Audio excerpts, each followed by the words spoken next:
Адвентен дом, глава 37. Какъв не бива да бъде съпругът?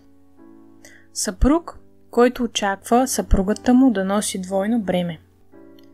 Повечето семейства имат деца на различна възраст, някои от които се нуждаят не само от вниманието и мъдрата дисциплина на майката, но и от по-строгото и все пак изпълнено с обич внимание на бащата. Малко бащи разбират това. Повечето са небрежни към своя дълг и по този начин натоварват майката с тежко бреме. В същото време обаче не чувстват неудобство да критикуват и осъждат нейните действия според собствената си преценка. Носейки такова тежко чувство за отговорност и постоянната мисъл за порицание, бедната съпруга и майка често се чувства виновна за неща, които несъзнателно или поради незнание е извършила, макар да е направила възможно най-доброто при своите обстоятелства. И въпреки това, когато изтощителните й старания трябва да бъдат оценени и одобрени и сърцето й окуражено, тя понася несправедливи обвинения. А съпругът, занемарил своя дълг, очаква тя да извърши и своя и неговия дял, както той желае, независимо от затрудняващите обстоятелства. Много съпрузи не разбират достатъчно, нито оценяват грижите и трудностите, които жените им обикновено, затворени през целия ден в нескончаемия кръг от домашна работа, понасят като майки. Често те се връщат у дома с намръщени лица, мрачни и не внасят светлина в семейния живот. Ако яденето не е готово на време, уморената жена, която често е и домакиня, и медицинска сестра, и готвачка, и слугиня едновременно, бива поздравявана с обвинения. Придирчивият съпруг може би ще благоволи да вземе неспокойното дете от уморените ръце на майката, за да може тя по-бързо да приготви храната. Но ако той е неспокойно и плаче в ръцете на бащата, той рядко чувства за свой дълг да го утеши и успокои. Дори не мисли колко много часове майката е понасяла раздразнението на малкото, а само изисква нетърпеливо. Ето, майко, вземи детето си. Детето не е ли толкова негово, колкото и нейно? Няма ли той естественото задължение търпеливо да носи своя дял от товара при отглеждането на децата? Съвет към един деспотичен съпруг. Твоят живот ще бъде много по-щастлив, ако превъзмогнеш чувството, че си облечен в абсолютна власт, тъй като си съпруг и баща. Твоето поведение показва, че неправилно схващаш длъжността на обединител. Ти си нервен, избухлив и често проявяваш голяма липса на проницателност. Така че, както и да преценяваш поведението си при такива случаи, то не може да изглежда убедително в очите на твоята жена и деца. Веднъж заел такава позиция, ти рядко си готов да се откажеш от нея. Решен си да проведеш плановете си до край, макар много пъти да не постъпваш правилно. И ти самият би трябвало да виждаш всичко това. Нуждаеш се от повече, много повече любов в сърцето си, от търпение и от по-малко желание да налагаш своята воля с думи и дела. Със своето поведение, вместо да си връзката, обединителят в дома, ти потискаш другите и ги правиш нещастни.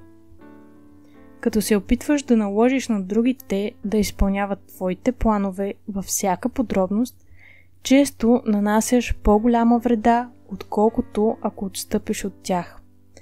Това е така, дори и когато идеите ти сами по себе си са правилни. В много отношения обаче те са погрешни, пресилени и създават напрежение, подобно на твоя характер. Ти провеждаш идеите си по суров и неразумен начин. Имаш погрешни възгледи за ръководене на семейството си. Показвайки, че не се съобразяваш с никого и проявявайки своенравие власт, ти не позволяваш на другите да имат свободна воля. Тъй като си глава на семейството, мислиш, че това ти дава право да ръководиш всеки член от него, така както машината се ръководи от работника. Присвояваш си власт и се налагаш. Небето не одобрява това и такова поведение наскърбява състрадателните ангели. Управляваш семейството си така, като че ли само ти си способен на това. Оскърбявате обстоятелството, че жена ти се осмелява да се противопоставя на твоето мнение, да показва съмнение или да оспорва твоите решения. Раздразнителни и недоволни съпрузи. Съпрузи, дайте възможност на жените си да имат духовен живот. При мнозина съпрузи склонността да се дразнят като деца от всяко дребно нещо се запазва дълго. Те не могат да преодолеят тази черта от детинския си нрав.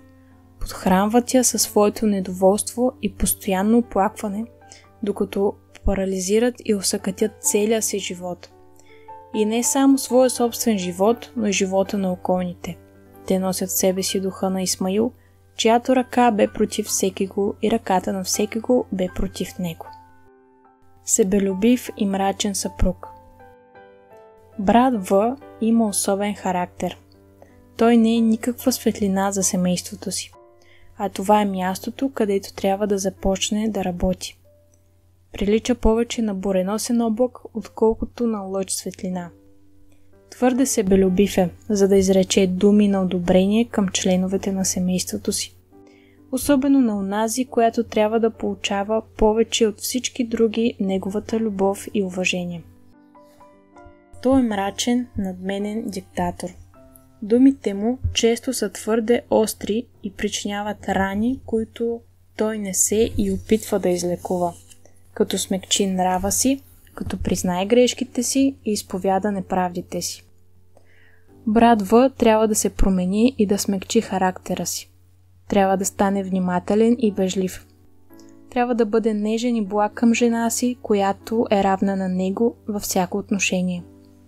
Не бива да произнася нито една дума, която би огорчила нейното сърце. Трябва да започне да работи за основна промяна в дома. Да култивира привързаност и обич и да победи грубите и сурови черти на своя характер.